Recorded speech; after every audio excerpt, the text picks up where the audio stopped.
Fala galera, como é que vocês estão? Tudo em ordem? Tudo tranquilo? Como é que passaram a semana aí? Tudo bem? Pessoal, vocês estão vendo aqui que nós estamos num ambiente diferente. Estou aqui no escritório da VDT Invest, é verdade, vocês estão vendo, já viram essa informação aqui, mas hoje nós estamos inaugurando um novo momento aqui no canal. Passado aquele momento de atingirmos 50 mil inscritos, eu comentei com vocês que a gente ia começar a fazer algumas coisas diferentes. E hoje chegou o momento. Estamos começando hoje uma série de bate-papos aqui, que eu chamei de InvestCast, e sempre nós vamos trazer um convidado bastante especial para que a gente possa trocar um pouco de informação, falar um pouquinho de economia, falar um pouquinho de macroeconomia, e depois, claro, ir passando pela questão do planejamento familiar, orçamento financeiro e também falar de investimentos. A gente vai fazer o contrário do que a gente vem fazendo ao longo do tempo. Nos últimos 3, 4 anos, a gente vem falando especificamente do mercado de ações, né? Day trade, swing trade, mas agora chegou o momento de a gente procurar chegar em novos públicos e principalmente mostrar que o mercado é democrático. Mas, para isso, é importante que todo mundo consiga fazer um mínimo de planejamento, e aí nós não estamos falando de tamanho de capital, e sim de pensamento de longo prazo, que eu sempre comento com vocês aqui. Tá? Então, começamos hoje, o VDT Invest tem a honra de trazer um convidado bastante especial para nós gravarmos o primeiro InvestCast, tá? Então, fica com a gente aqui, que nós já vamos falar um pouquinho mais sobre isso a partir de agora, pessoal. Vamos lá? Então, fica com a gente aí.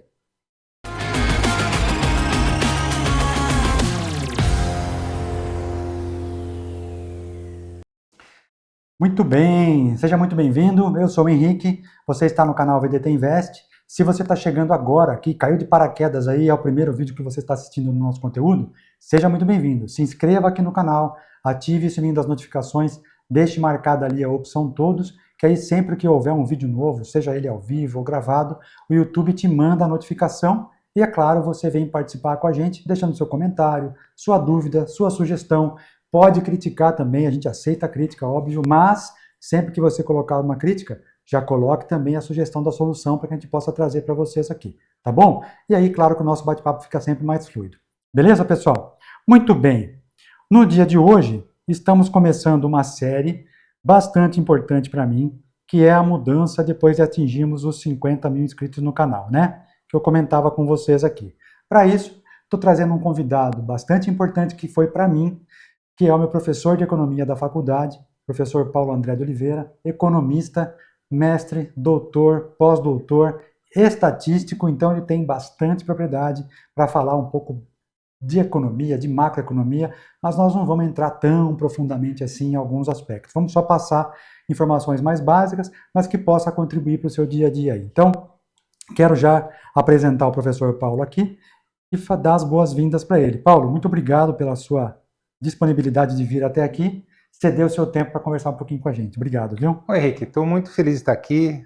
Quero agradecer o convite, é uma honra para mim estar participando aqui do seu canal.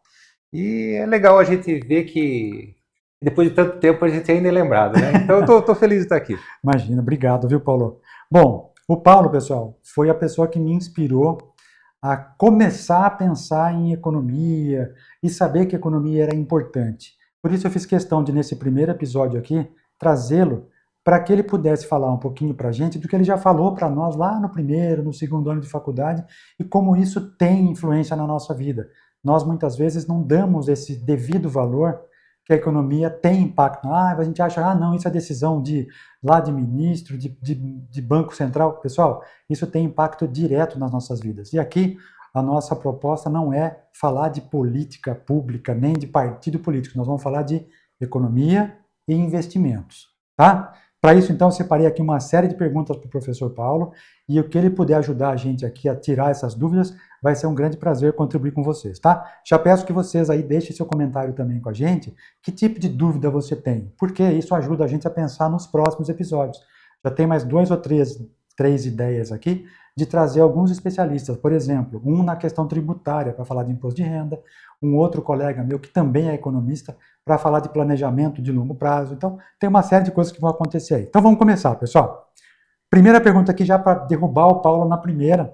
Paulo, o que é macroeconomia e por que isso é importante para o cidadão em comum? Macroeconomia é quando a gente analisa a economia de uma região ou de um país como um todo. Então, você não está olhando somente um tipo de negócio ou uma atividade econômica especificamente. A gente está olhando a economia do país ou da região como um todo. Então, por exemplo, quando a gente fala do produto interno bruto, né, que é uma coisa que a gente ouve todo dia, Sim. a gente está falando de macroeconomia, porque ele está somando um monte de coisas, né, para dar um valor em dinheiro do que a economia produziu no ano. Então, a macroeconomia, ela cria um conjunto de indicadores que ajuda o governo a tomar decisões sobre a economia e ajuda a quem entende um pouquinho disso daí a se preparar para isso. Por exemplo, quando a gente fala, olha, o governo ele vai aumentar a taxa de juros. Na verdade, não é o governo que aumenta, é um comitê do Banco Central que chama Copom, e ele regula a taxa de juros do país. Por que ele faz isso daí? Porque ele está olhando em coisas como a inflação, né, que é o aumento de preços, ele está olhando a atividade econômica. Se a atividade econômica estiver muito lenta, ele pode incentivar a economia diminuindo a taxa de juros. Então a macroeconomia vamos dizer assim, na mídia é o que a gente mais ouve falar. Sim. Né?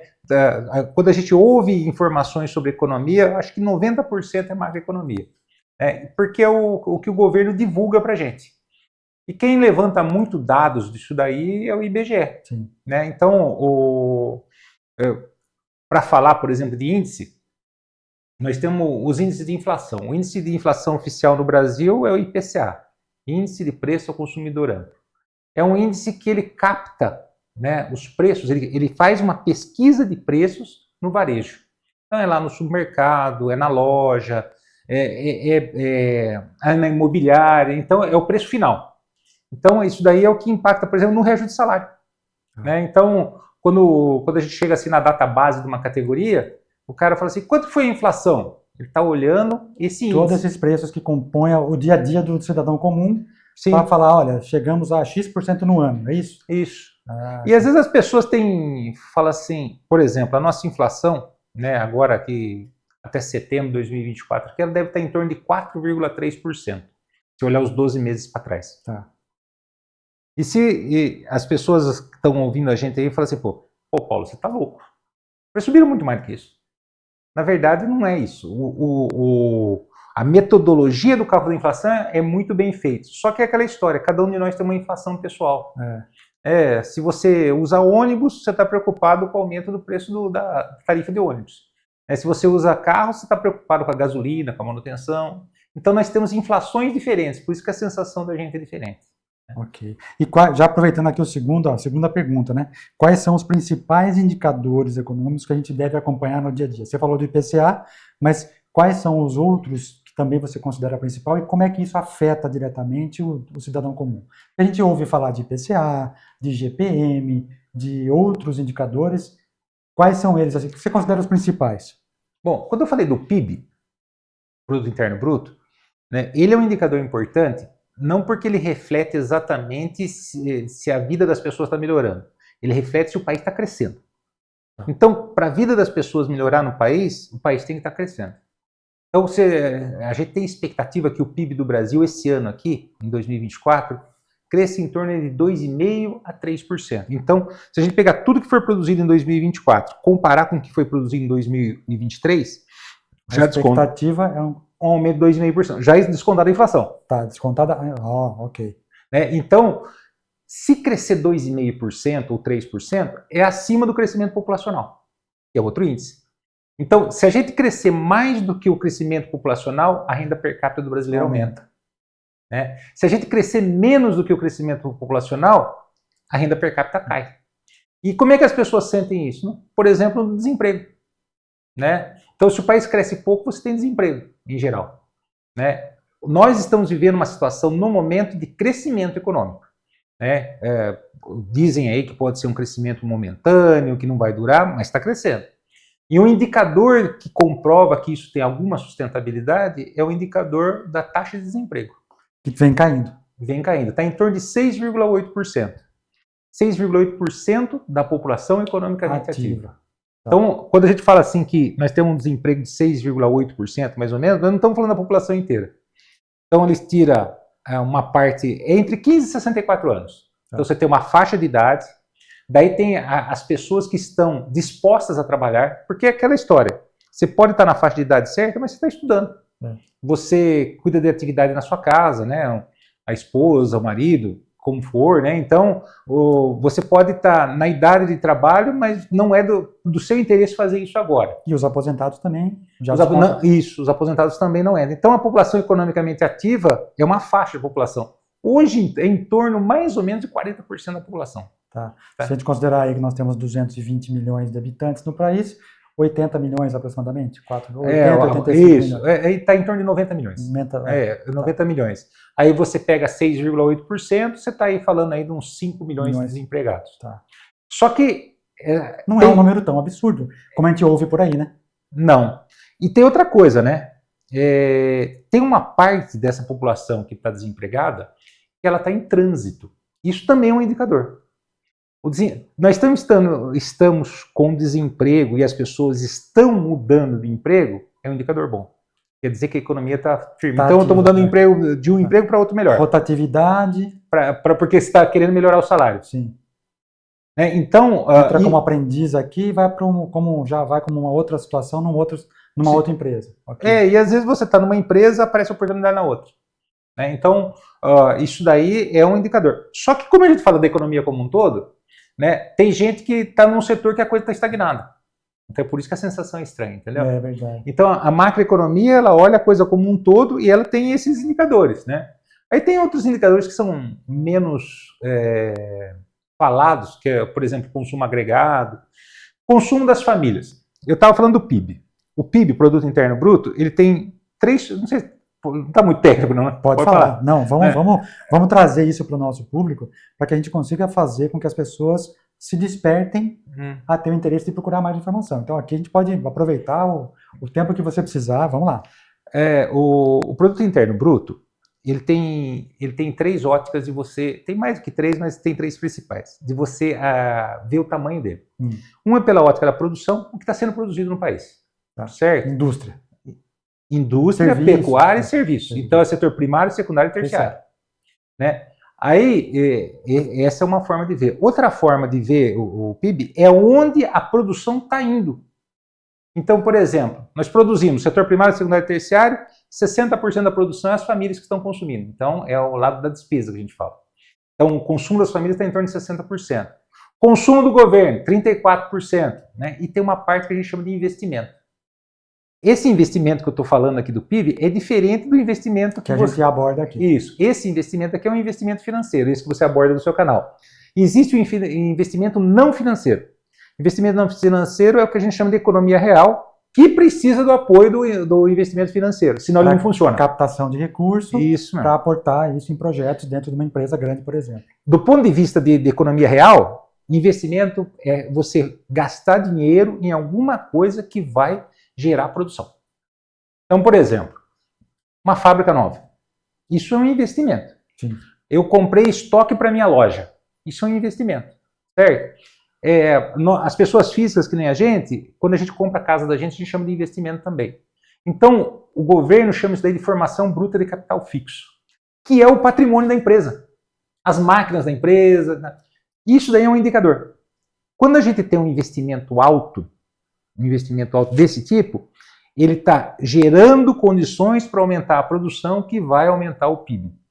Entendeu? Com isso ele gera mais emprego, melhora a renda, a família consome, isso mesmo. E a roda começa a andar. Só que não dá para desvincular do investimento financeiro. Porque quem financia o investimento real é o financeiro. É o financeiro. Então, nesses produtos que você trabalha aqui, né? Tudo eles envolvem um investimento financeiro que junta com o real. Vou dar um exemplo. Por exemplo, a caderneta de poupança, que não existe, não é mais esse nome, chama poupança. Né? Aquela que o cara vai lá na Caixa Econômica Federal, tal, R$30. Esse investimento aí, o dinheiro que vai para a caderneta de poupança, ele é canalizado para a construção civil. Para financiar a habitação. Isso, 60%. 35% para o agronegócio. Então, se você vai fazer um financiamento lá da sua casa, você chega lá, o cara fala assim, será que você consegue se enquadrar no sistema brasileiro de poupança? Então, alguém está guardando dinheiro na caderneta de poupança para você conseguir emprestar dinheiro para construir sua casa, comprar seu apartamento, coisa assim. Reforma. O fundo de garantia também é um tipo de poupança, só que é uma poupança forçada. Sim. Que a empresa deposita 8% do seu salário, né? E esse dinheiro é canalizado para obras, por exemplo, moradia popular, né? Você usa esse dinheiro para construção também. Então, alguém tem que guardar para outras pessoas poderem utilizar aquele recurso num tipo de investimento. Um tipo de investimento real. Então, se não, porque o investimento financeiro, às vezes a pessoa acha que aquele dinheiro surge do nada, mas ele não surge do nada. E se a gente for pensar também, né, pessoal, os bancos não têm todo esse capital, né? E, por exemplo, você vai buscar investimento para fazer qualquer lá, vou financiar uma obra, como o Paulo falou, vou fazer uma planta nova de uma fábrica. O banco em si não tem esse capital. Esse capital vem de algum lugar, então ele capta dinheiro no mercado dos poupadores. Isso aí. Para esse poupador, ele paga uns juros, né? Vai pagar um juro porque ele tem emprestado esse dinheiro para o banco. E ele pega esse dinheiro e empresta para a empresa, cobrando um juro um pouquinho maior, ou às vezes até muito maior, né, Paulo? Você sabe que daí envolve outra coisa que você coloca bastante aqui, né? Que é o risco. Sim. Então, por exemplo, quando o banco empresta dinheiro para fazer uma construção civil, o risco para o banco é baixo. Primeiro porque ele faz aquele cadastro... Né? Tira tudo que você tem de informação, né? Quer saber tudo de você. E, segundo, porque ele tem uma garantia real. Ou seja, a sua casa fica alienada lá com o banco e tal. Inclusive vai ser um produto financeiro novo daqui para frente, você poder hipotecar mais do que uma vez o seu imóvel. Puxa vida. Perigoso isso. Sabe onde tem isso daí? Tem bastante nos Estados Unidos. Aqui a gente hipoteca o bem, né? Mas ele é unicamente para aquela garantia daquele empréstimo, né? Mas tá se trabalhando para que isso aconteça mais vezes. Então, dependendo do risco, é a taxa de juros. Né? Então, se eu empresto dinheiro para uma casa, é um risco, para o cara financiar o carro é outro, e assim por diante. Né? Então, para construir uma fábrica é outro. Sim, daí vem o perfil da pessoa. Por exemplo, o Paulo tem uma idade, um emprego, né? Então o Paulo tem um determinado perfil de risco. Uma empresa, ela consegue juros menor do que eu, né? Uma empresa sólida, né? Ela tem bens, e a empresa, a gente fala que a empresa ela se perpetua, né? Nós, pessoas, é estranho falar isso, somos finitos, né? A empresa não. Você vê uma empresa, por exemplo, que nem a Embraer, ela consegue captar dinheiro melhor que o governo do Brasil, para você ter uma ideia do nível de confiança que tem na empresa. Então, o risco é um fator muito importante nessas situações aí de taxa de juros. Que legal. Bom, isso aqui é muito para elucidar mesmo, porque muitas vezes a gente fala de investimento no dia a dia, fala inclusive de compra e venda de ações, né, da questão do mercado, de a gente fazer... Eu sempre abordo aqui, né, uma das coisas que eu sempre coloco aqui é que é o seguinte: comprar e vender ações, sob a ótica do nosso modelo de análise aqui, é como se tivesse um comércio. Porque a gente vai analisar as ações utilizando um modelo gráfico. Então a gente olha para as barras, olha para o movimento do preço e entende a probabilidade de ele acontecer no futuro. E aí, analisando aqueles padrões, a gente determina, bom, se ele aconteceu 80% das vezes que esse padrão se formou, obviamente que a probabilidade de acontecer de novo é de 80%. É 100% certo? Não, claro que não. Mas, o que eu queria dizer, que muitas vezes a gente olha para um negócio sem saber muito do que está se falando, mas por que é importante trazer conceitos de fundamentos?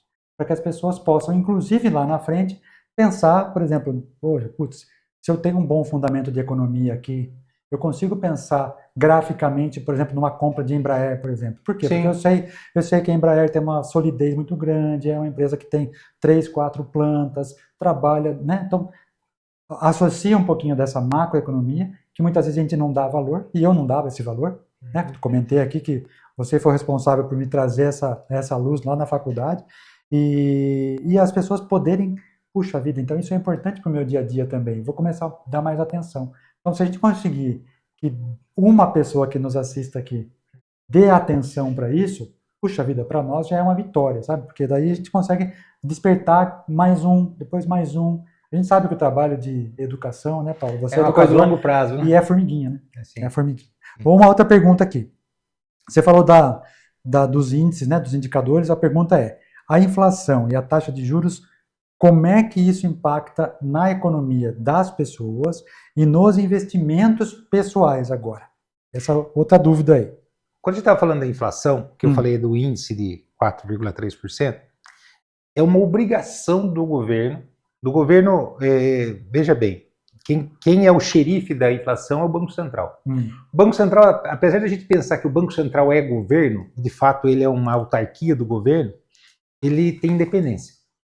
Então, é uma obrigação manter a inflação sob controle. Ou seja, o governo tem que agir para que a inflação não suba demais. Porque, veja bem, se a gente tiver uma inflação de 5% ao mês, ela passa de 80% ao ano. Isso daí faz com que as pessoas percam o poder aquisitivo. Nós já vivemos essa fase, né? Quem é um pouquinho mais jovem que nós, né? Jovem como nós, assim, já viveu esse momento de hiperinflação década de 80, e nós tínhamos, o que segurou a nossa inflação foi o Plano Real. Então, os mais jovens só conhecem essa moeda, né? Mas se a gente olhar aí desde a República, nós tivemos 12 moedas diferentes. Porque os preços subiam tanto, que aumentando tanto zero na frente dos preços, que cortava 3 zero e mudava a moeda. Então, a inflação é uma obrigação você não deixar ela sair do controle. Então, quando ela chega num patamar muito alto, ela sai do controle. É preciso intervir. Que é isso daí que a taxa de juros faz. Porque assim, como que a taxa de juros segura a inflação? Quando você eleva a taxa de juros, que é o Banco Central que faz isso daí, você estimula quem tem dinheiro guardar dinheiro, porque ele recebe um juros maior. E freia um pouco o consumo? Freia o consumo, porque os financiamentos ficam mais caros. Então você vai comprar um carro, né? Se a taxa de juros está num patamar, você está pagando lá uma prestação de R$700. Se o governo mexe da taxa de juros, essa prestação sobe para 750. Né? Não os contratos feitos, mas os contratos novos. Então, isso daí desestimula aumentos de preço, porque ele faz com que o consumo diminua. As pessoas perdem poder de compra. Poder de financiamento, né? E, principalmente poder de financiamento. Então, quando você vai comprar uma casa, né? Existem vários produtos financeiros que estão atrelados a isso. Você vai comprar uma casa, a prestação ficou alta demais, então eu vou fazer uma casa mais modesta, não vou fazer agora. Isso faz com que os preços se contraiam um pouco. Aí, a gente fala assim, mas só o que é financiado? Não é só o que é financiado. Vamos supor que eu trabalho numa empresa que ela vende sapato, né? Ela fabrica sapato. Né? Só que, melhor ainda, eu vou no supermercado comprar comida. Mas eu sou pedreiro. Daí o cara que ia fazer minha obra falou assim, olha, Paulo, não vou fazer essa obra porque tá muito caro o financiamento, vou deixar para depois. Então eu, que sou pedreiro, eu vou pegar só a minha reservinha financeira lá, vou comprar as minhas coisas, mas vou ficar maneiro para comprar, porque eu tô com pouco serviço.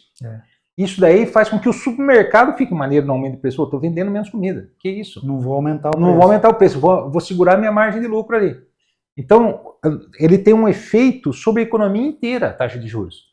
Sobre as coisas financiadas e sobre as coisas não financiadas também. E essa diferença toda, tudo bem que afeta diretamente o consumidor, né? Como você falou, né? Vou segurar aqui, não vou comprar tanto, mas de alguma maneira afeta a indústria, o distribuidor também? Com certeza. A indústria sofre menos com isso? Não, com certeza. Isso daí, inclusive, a gente pode olhar, voltando a falar dos indicadores, quando eu falei do IPCA, a gente estava falando de preço de varejo. Se você pegar um outro índice, que é o IGPM, que é o índice da Fundação Getúlio Vargas, aquele que reajusta o aluguel, 60% do índice é calculado sobre preço no atacado, que é a indústria que você está falando. Tá. Então, se a indústria não está fazendo reajuste de preço, é porque não está tão firme assim a demanda dela. Né? Então, você tem um índice que vê o preço no atacado e um índice que vê o preço no varejo. Esse IGPM, ele pega 3 índices. Ele pega o índice de atacado, que é o IGP, daí ele tem o índice de preço ao consumidor e o índice de preço da construção civil. Ele tem 3 índices num só. Então, o IGPM são 3 índices numa coisa só. Né? Só que ele tem pesos, 60% atacado, 30% varejo e 10% construção civil. Então, você percebe o que está acontecendo. A indústria segura. Se os preços não estão sendo reajustados na indústria, é porque não está vendendo tanto. Tá. Certo? Está com estoque, aí começa a segurar, férias coletivas. E você sabe que tem uma coisa que a gente observa também, o tipo de coisa que está subindo de preço. A gente fala de custo de vida, você vai numa cidade, por exemplo, que nem a nossa aqui, né? Ela tem um custo de vida. Você vai numa outra cidade, ela tem outro custo de vida. Mas o que diferencia mesmo uma cidade da outra não é o preço do produto na gôndola do supermercado, que às vezes são muito parecidos. É a prestação de serviço. Então, por exemplo, eu estou aqui na nossa cidade, eu vou contratar uma pessoa para fazer uma faxina numa casa, ela me cobra R$150. Pode ser que eu vá numa cidade e a média seja de 100. Pô, mas por que será que lá em Botucatu é tão caro? Porque a renda aqui é maior. Entendeu? A renda aqui é maior. Então, quando você percebe que os serviços são mais baratos das cidades, porque a renda da cidade é mais baixa. Porque a gente tem um conceito econômico que é o custo de oportunidade, que é assim, né? Eu sempre falo isso para os alunos. Olha, eu posso não dar aula de sábado. É simples. Né? Não vou dar mais aula de sábado porque eu vou fazer a faxina na minha casa. Qual é que é a linha de corte para eu querer fazer a faxina na minha casa ou vir dar aula? Quanto que eu ganho? Então, se o valor que eu pago para a faxineira é muito alto, eu vou ter que voltar a dar aula de sábado ou continuar dando aula para poder pagar a faxineira. Isso. Então, na verdade, você fala assim, eu pago uma faxineira porque eu ganho mais do que ela, então eu compenso ir dar aula para eu poder... consigo pagar ainda. Isso. Né? Se a renda for mais baixa na região, a faxineira tem que baixar o preço também, senão ela não vai ter serviço. E se ela não baixar, você não contrata ela e você mesmo faz a... Exatamente. Isso daí é o custo de oportunidade. Então, a gente percebe o custo de vida das cidades mais na prestação de serviço. Isso, você está falando de serviços de faxineira, mas tem uma série de outros serviços aí, né? Quando de tudo. Ele falou faxineira, um exemplo, mas, por exemplo, profissional liberal de qualquer área, né? Por exemplo, você comentou da construção civil, pintor, marceneiro, cortar o cabelo, cabeleireiro, enfim. Quanto mais alto for o valor na sua cidade, é porque o custo de vida da nossa cidade é mais alto. E a renda da cidade é melhor. A renda da cidade é melhor. Falando de algumas cidades aqui do estado de São Paulo, né, se você visitar, por exemplo, Piracicaba, a renda de Piracicaba é alta, porque os serviços lá são altos. Aí você dá uma visitada na cidade, né? Aí ela tem indústria, que nem a Hyundai, ela tem a Klabin, ela tem indústria siderúrgica grande, então isso daí puxa os salários. Ribeirão Preto. Isso. Então mas note que tem, agora se a cidade ela for mais concentrada, por exemplo, não em indústria, em comércio, a renda é um pouquinho mais baixa. Menor. Olha que interessante isso aí, pessoal. Bom, outra pergunta aqui. Diferença entre, você já comentou um pouquinho, mas só para a gente aprofundar um pouquinho mais. Política monetária e política fiscal. Como é que essas duas políticas influenciam o nosso dia a dia para o cidadão comum? Olha, política monetária é cuidar da moeda. Então, a gente tem política monetária que aí é feita pelo Banco Central e pelo Conselho Monetário Nacional, que é quanto que eu vou ter, por exemplo, disponível de moeda na forma de crédito, que eu posso regular de duas formas. Eu posso regular de uma forma ativa ou uma forma passiva. Forma ativa. Eu coloco mais dinheiro no mercado ou tiro mais dinheiro. Isso daí é feito pelos compulsórios dos bancos. Então, voltando à história lá que a gente estava falando de você emprestar, o banco emprestar dinheiro, o banco, ele capta dinheiro dos clientes, mas o banco não pode emprestar todo o dinheiro dos clientes. Uma parte ele tem que deixar como uma reserva técnica e uma parte ele tem que deixar como uma reserva compulsória que fica no Banco Central. Então, reserva técnica. Vamos dar um valor para o negócio. Vamos por R$1.000. Coloquei R$1.000 lá no banco. O banco pode emprestar os R$1.000? Não. O banco vai emprestar, ele pode emprestar em torno da metade, dependendo do produto que você aplicou. Uma parte, essa metade, outra metade, ela fica esterilizada no Banco Central. Então, fica R$500 que ele não pode guardar, que ele não pode usar. Tá. E uma parte, ele também tem que fazer reserva técnica. Porque é aquilo que você estava falando, Henrique. As pessoas não usam, o banco não tem o dinheiro, ele usa o dinheiro dos clientes. E como é que funciona esse negócio de usar dinheiro dos clientes? Que as pessoas deixam o dinheiro aplicado um determinado tempo. Então, se as pessoas quiserem dinheiro mais rapidamente, o banco tem que ter o dinheiro em caixa. Disponibilidade de pagar. Então, a política monetária, ela envolve taxa de juros e volume de moeda. A política fiscal envolve as contas do governo. Por que a conta do governo é uma coisa tão importante? Porque o governo é muito grande. Sim.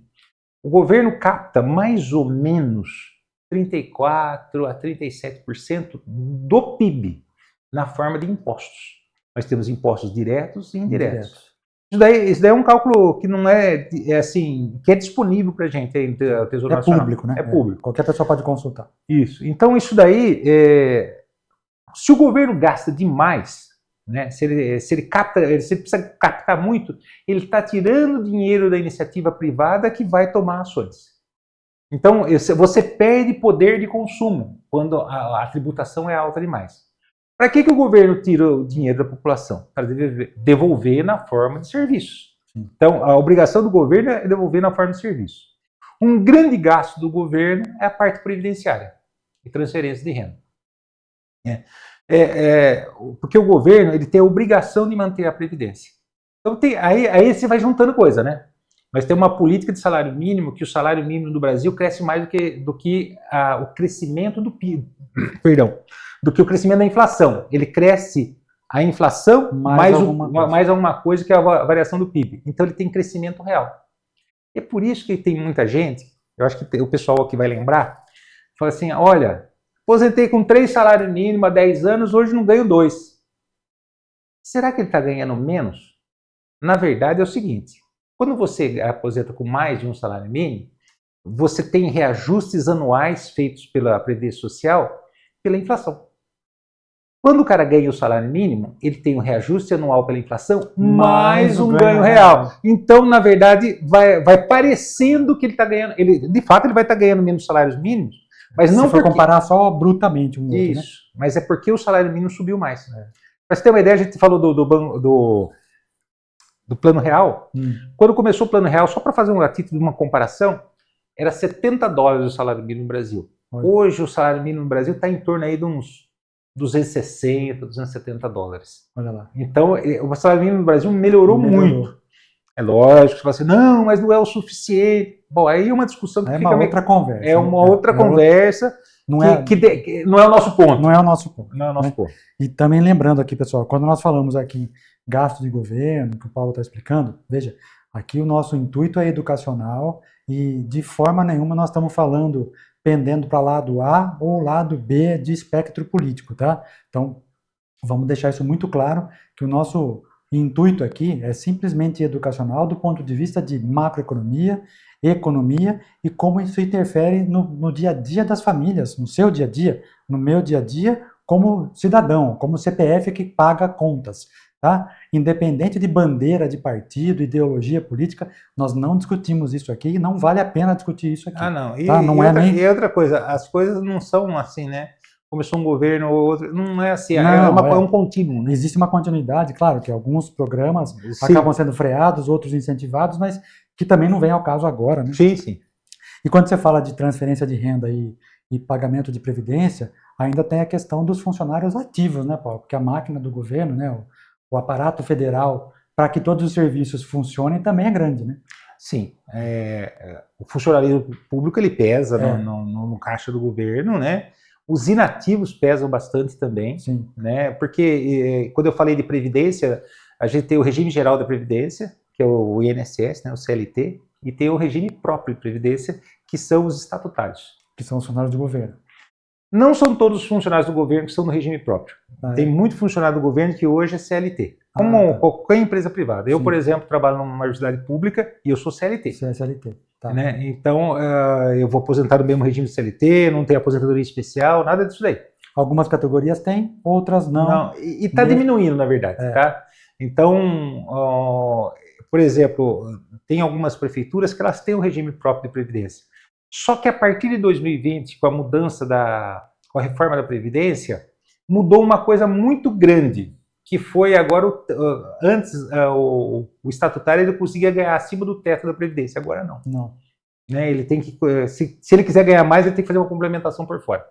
Então, por exemplo, o teto da Previdência hoje deve estar em torno de R$ 7.500, mais ou menos. Do funcionário público, mesmo que ele seja estatutário, segue a mesma regra. Isso quer dizer que se ele quiser ganhar 8, 10, ele vai ter que pagar uma previdência complementar. Exatamente. Tá. Já é uma boa de uma... Mudou na reforma da Previdência. Reforma da Previdência. Mas isso é uma boa condição, pessoal, daquilo que eu sempre falo para vocês aqui.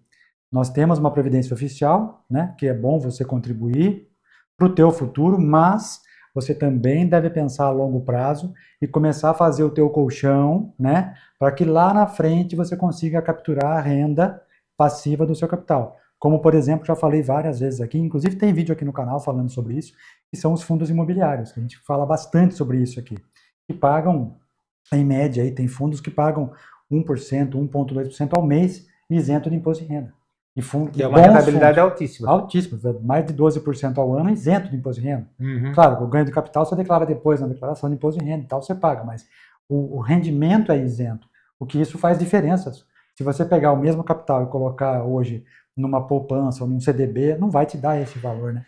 A pessoa tem que ter visão de longo prazo, porque, né, às vezes a gente conversa, os alunos são bem jovens, né? Sim. Eles acham que nunca vão ficar velhos, mas a alternativa de não ficar velho não é muito boa. Não vai escapar, né? Ou se você não ficar velho, porque você morreu, né? Então, se interrompeu no caminho. Bom, falando de um pouco mais sobre economia, ciclos econômicos. O que é um ciclo econômico, ou o que são os ciclos econômicos, e como é que eles afetam, direto ou indiretamente, as decisões de investimento, seja por parte das pessoas, por parte da empresa? O ciclo econômico, eu vou falar de uma forma, a gente consegue identificar olhando para trás ciclos econômicos, né? Então, para falar de coisas que a gente tinha na escola, ciclo da cana, ciclo do ouro, do açúcar, né? E a gente passou a ter ciclos da seguinte forma: o capitalismo tem uma característica de às vezes ele ter superprodução. Como assim superprodução? Então, abriu uma fábrica de carro, abriu outra. Será que tem tanto consumidor assim? Então, se você tiver uma superprodução, só para dar um exemplo, né, de automóvel, uma superprodução de automóvel, você vai ter um excesso de oferta e uma demanda que não vai acompanhar. Então, essas empresas vão acabar entrando em crise em algum momento, né? Eu estou usando o carro como um exemplo porque ela tem uma superprodução de automóvel mesmo, né? Se você pegar e olhar a época do milagre econômico do Brasil, que foi ali na década de 70. Se a gente procurar nos livros de história, a gente vai encontrar isso daí. Então o Brasil estava crescendo muito na base do empréstimo ao exterior. Foi uma opção que o governo teve naquele momento, porque o crédito era muito baixo, para investir em infraestrutura do país. Né? Foi na época do ministro Delfim Neto. Só que no meio do caminho nós tivemos crise do petróleo. Né? A crise do petróleo fez com que o barril do petróleo subisse muito. Tem muita situação estrangeira nisso daí, né? Os Estados Unidos rompeu com o padrão ouro da moeda e outras coisas assim. Então, o ciclo econômico são tendências que a gente tem da economia, né? De crescimento e também de decrescimento. Então, você pode ter períodos longos de crescimento e períodos longos que a economia não cresce. Isso daí depende muito de como está o mundo como um todo, que agora a gente vive muito mais integrado. Eu não vou falar que a gente vive um mundo globalizado, porque a gente vive num mundo globalizado faz séculos, né? Das grandes navegações lá do século XV. Sim. É que hoje é muito mais rápido, né? Talvez a velocidade na época era menor. Exatamente. Hoje está tudo é muito instantâneo. Né? E isso daí também afeta os ciclos econômicos. Sim. Então a gente tem expectativa que os ciclos econômicos sejam cada vez mais curtos. Né? Nós tivemos aí as empresas .com nos Estados Unidos na década de 2000, né? E a gente vê assim grandes corporações surgirem e crescerem muito rapidamente hoje em dia. Então os ciclos econômicos estão cada vez mais curtos. E essas que muitas vezes crescem também desaparecem, porque do mesmo jeito que elas sobem como uma startup que está começando, de repente a necessidade do público já muda e ela deixa de atender aquela necessidade. Você falou tudo agora, necessidade. Né? Então, a empresa inovadora, é esse que é o ponto. Você tem que inovar constantemente para conseguir sobreviver. Então, se você pode dividir a economia assim, em empresas de alta tecnologia, empresas de tecnologia tradicional, e elas são afetadas de forma diferente. Né? Eu falei na Embraer aqui, a Embraer é uma empresa de alta tecnologia. Então a Embraer ela tem que, para sobreviver, constantemente investir em tecnologia. Embraer, a Boeing, as empresas de aviação, né? Se você tiver uma rede de supermercado, não que o cara não deve investir, ele precisa investir, mas não é o ciclo dela é mais longo. Sim. Né? Então são coisas que a mudança da sociedade vai mudando esses ciclos econômicos de alta e de baixa da produção. Né? Legal. E isso afeta diretamente as decisões de As investimento. decisões de investimento. Então você tem que pensar, né? Quando a gente fala de se preparar para o futuro, né?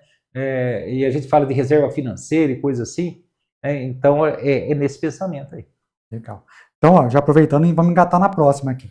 Para quem está começando, ou para a juventude, ou quem está conseguindo agora chegar num ponto de pensar em investir, o que essa pessoa pode começar a pensar? Quais são os primeiros passos que ela devia parar hoje e falar assim, bom, deixa eu ver o que eu preciso fazer para começar a pensar num futuro de investimento?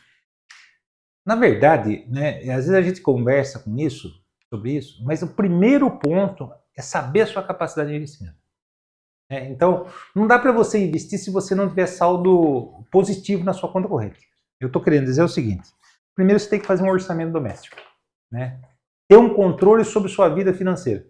Então, o cara tem que saber quanto que ele ganha e para onde o dinheiro dele vai. O Serasa, Spiridium, ele faz uma pesquisa que um problema muito sério as pessoas fazerem, por exemplo, eu comprei uma coisa financiada em 36 meses, paguei até a quarta, quinta parcela, daí ele esquece.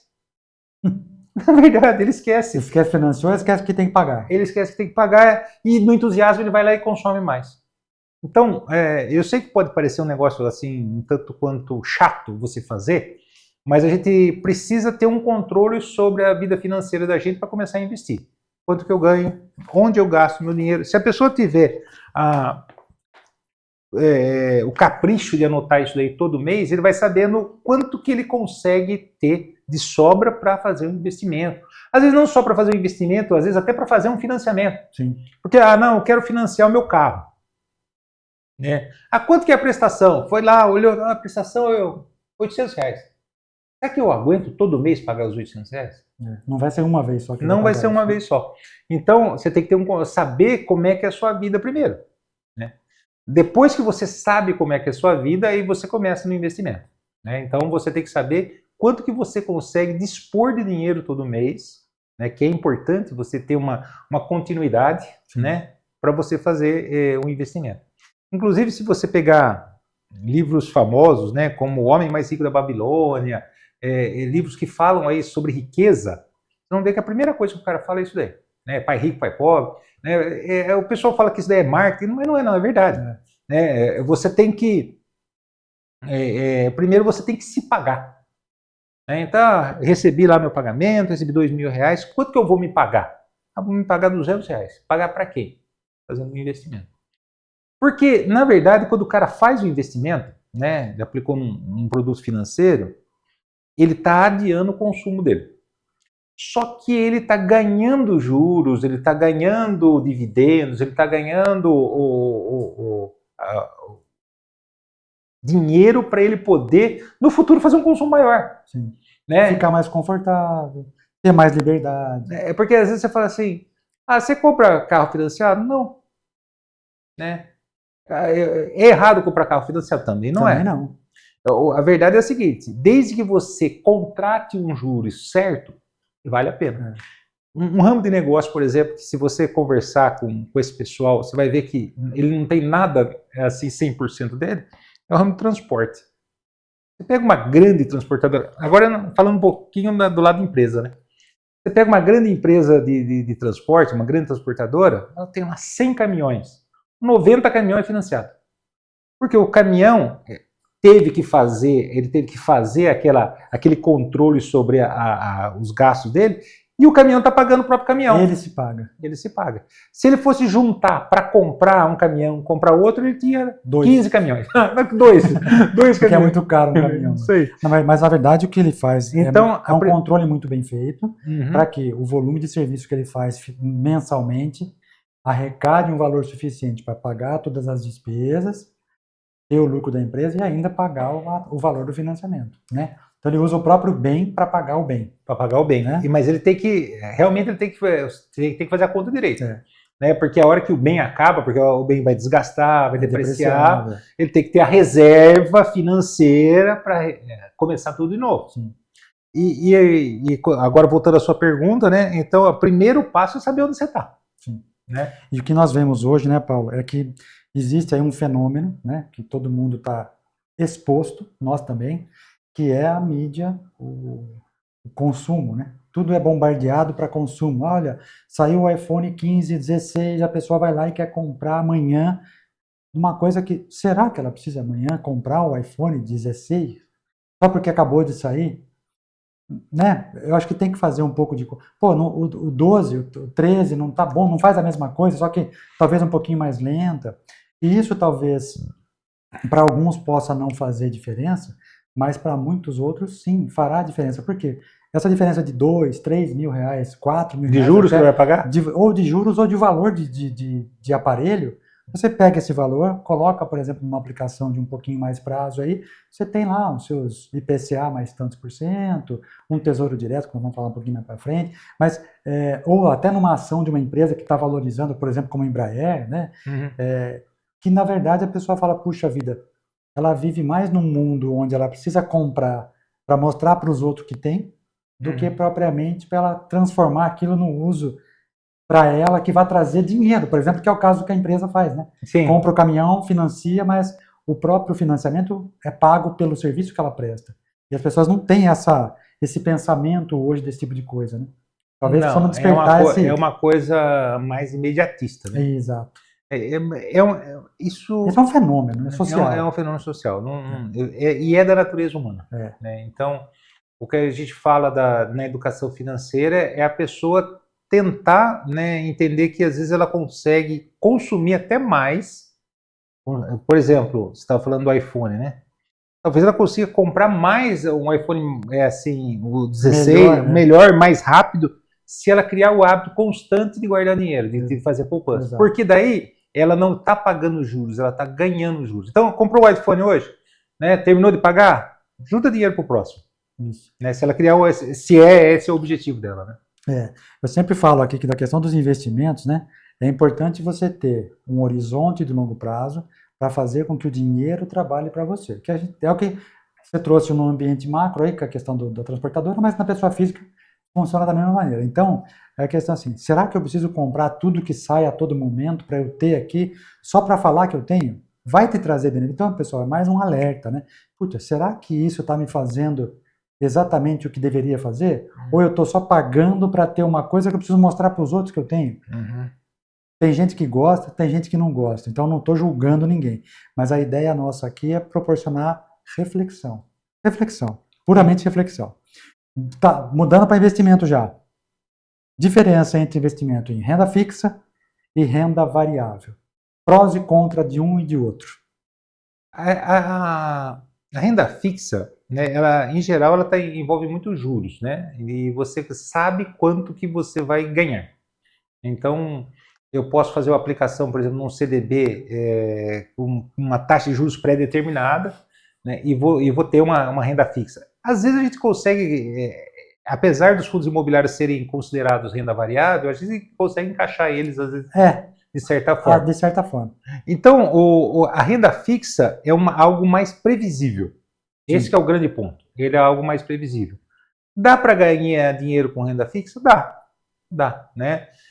Quanto que a gente ganha mais dinheiro com renda fixa? Quando você guarda o dinheiro por mais tempo, você dá disponibilidade do tempo mais tempo. Voltando à ideia de tudo de novo, vamos supor que eu aplico num CDB, um certificado de depósito bancário. E tem lá, contrata uma taxa de juros, ou às vezes uma taxa de juros que é CDI mais uma taxa e tal. Aquilo lá, se você conseguir guardar por 3 anos, você vai ter uma taxa melhor. Por que o banco quer que você guarde por 3 anos? Para ele ter previsibilidade também, para ele emprestar para o outro cara lá que foi num estacionamento de automóvel para comprar um carro em 3 anos. Então as coisas são ligadas. Uma coisa tá balizando com a outra, não tem nada solto. Não tem nada solto. Os juros, o dinheiro que a gente ganha numa aplicação financeira, ele vem de algum lugar, é de alguém que está pagando do outro lado. Tá pagando. Então, o dinheiro não nasce no quintal, né? Não é o governo. Não é o governo que dá.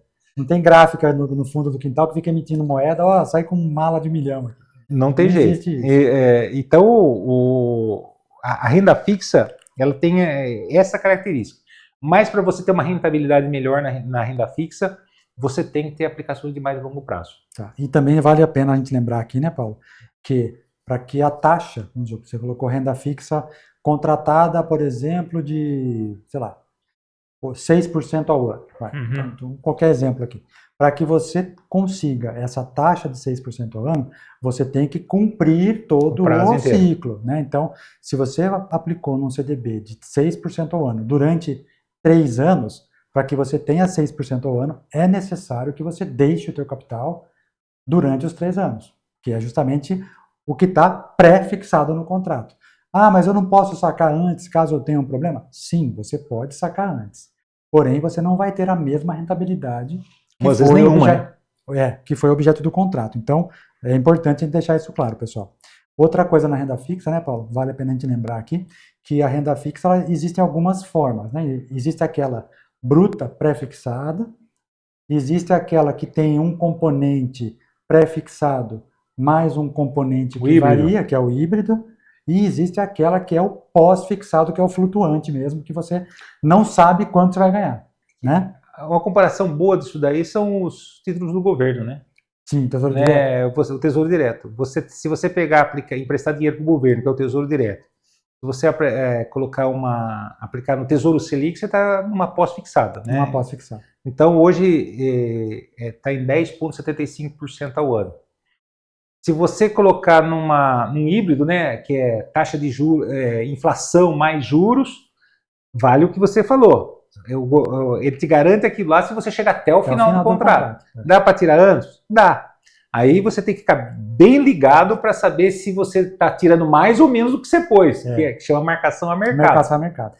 Vamos entrar nesse assunto? Ou é muito técnico? Vamos lá. Então, só para a gente poder contextualizar para o pessoal aqui, né? Essa questão da marcação a mercado, existe uma forma de você ganhar dinheiro. Então, você pode ter rendimentos turbinados, que a gente chama, né? Ganhos turbinados em cima desse título do Tesouro Direto, ou você pode perder ou não ganhar tanto, né? Isso varia como, pessoal? Vamos supor aqui, vamos dar um exemplo.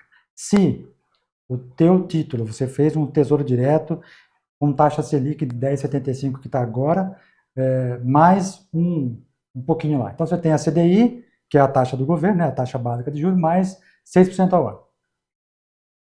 Contratado isso, se o governo daqui na próxima reunião do Copom baixa a taxa de juros, como é que isso fica para o consumidor, para quem contratou 10,75? Na verdade, se a gente estiver falando do Tesouro Selic, ele vai acompanhar, né? Então, vamos separar os 3 produtos. Vão ser 3 produtos, vai. Se for o Tesouro Selic, você está ganhando, você aplicou R$1.000, está lá na base do 10,75. O governo baixou a taxa de juros, dali para frente você vai ter um juros um pouco menor. Tá. Se você tiver no híbrido, né, que é o IPCA mais alguma coisa. IPCA, né, que é o índice de inflação mais 6%, por exemplo, se ele baixar a taxa de juros, o seu título vai valorizar. Aí você ganha dinheiro. E ganha muito dinheiro. Que é o tal do ganho turbinado. Para você ter uma ideia, nós temos uns títulos de 2055 e 2060, ele é IPCA mais 6,35. Então, se o governo começar numa trajetória de queda, né, você vai ganhar muita grana. Você vai ganhar muito dinheiro. Por que vai ganhar muito dinheiro? Porque o seu título começa a valorizar no mercado. Exatamente. Essa é a tal da marcação a mercado. Agora, se os juros continuar a subir, seu título vai valer menos. Seu título vale menos. Agora, a certeza peguei por R$1.000, lá em 2029 eu vou resgatar, ele vai pagar o que está no contrato. Não é uma ação do governo que muda essa rentabilidade, é uma ação de mercado. De mercado. Agora, se você, por exemplo, como que a gente fala de trade, né? De negócio, de trade em mercado financeiro, uma oportunidade que existe dentro do mercado financeiro para se ganhar dinheiro com Tesouro Direto é você fazer o trade de Tesouro Direto nessa modalidade que o Paulo comentou. Então, se você contratar a 10,75, que vamos supor, esse mês, até o fim do ano aí, talvez até novembro, né? Talvez eu acho que vai subir mais. Vai subir mais. Mas vamos esperar o seguinte, que você contrate a 10,75 mais 6%. Se lá no ano que vem o governo baixar a taxa de juros, é onde você ganha dinheiro e turbina o rendimento. Tem gente que só faz esse tipo de trade com título do Tesouro. Aí ele começa a operar títulos do Tesouro. É onde você ganha dinheiro com o título do Tesouro. Tá? Isso aqui só uma parte. Bom, e a renda variável? A renda variável é mais a área que você trabalha, né? São as ações, debêntures, o fundo imobiliário a gente pode considerar renda variável, né, os derivativos. Então, na verdade, isso daí a gente fala que é renda variável porque você não sabe o que vai acontecer exatamente, né? Você faz análise gráfica, você tem até algoritmo para isso daí, né? E quando você está analisando, vendo a análise gráfica, você está vendo uma tendência de curto prazo. Sim. Né? Quando a gente fala de economia, a gente vê tendência de longo prazo. Né? Então, na verdade, tem muita oportunidade na renda variável. Se você souber o que você vai comprar, se você souber se aquela empresa paga dividendos regularmente, se ela é de um setor da economia que tem uma tendência de melhora, né? Ou está muito forte. Por exemplo, a gente fala muito da WEG, né? WEG Motores. Adoro. E é uma empresa muito bem administrada. Sim. É uma empresa muito bem administrada.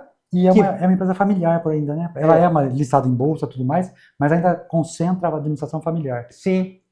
Mas então é uma empresa que usa o mercado de ações para se expandir. Sim. Aí outro link aí do mercado de ações com o mundo real, né? Porque de onde vêm as ações? O que é a ação? Né? É você ser sócio da empresa. Sim. Você tem parte do capital da empresa. Às vezes, quando a empresa vai aumentar de tamanho, ao invés dela pegar em financiamento, ela fala assim, vamos ter mais sócio? Ela pode contratar sócio que ela conhece, ou se ela é uma SA, ela emitir mais ações, que é a oferta de ações.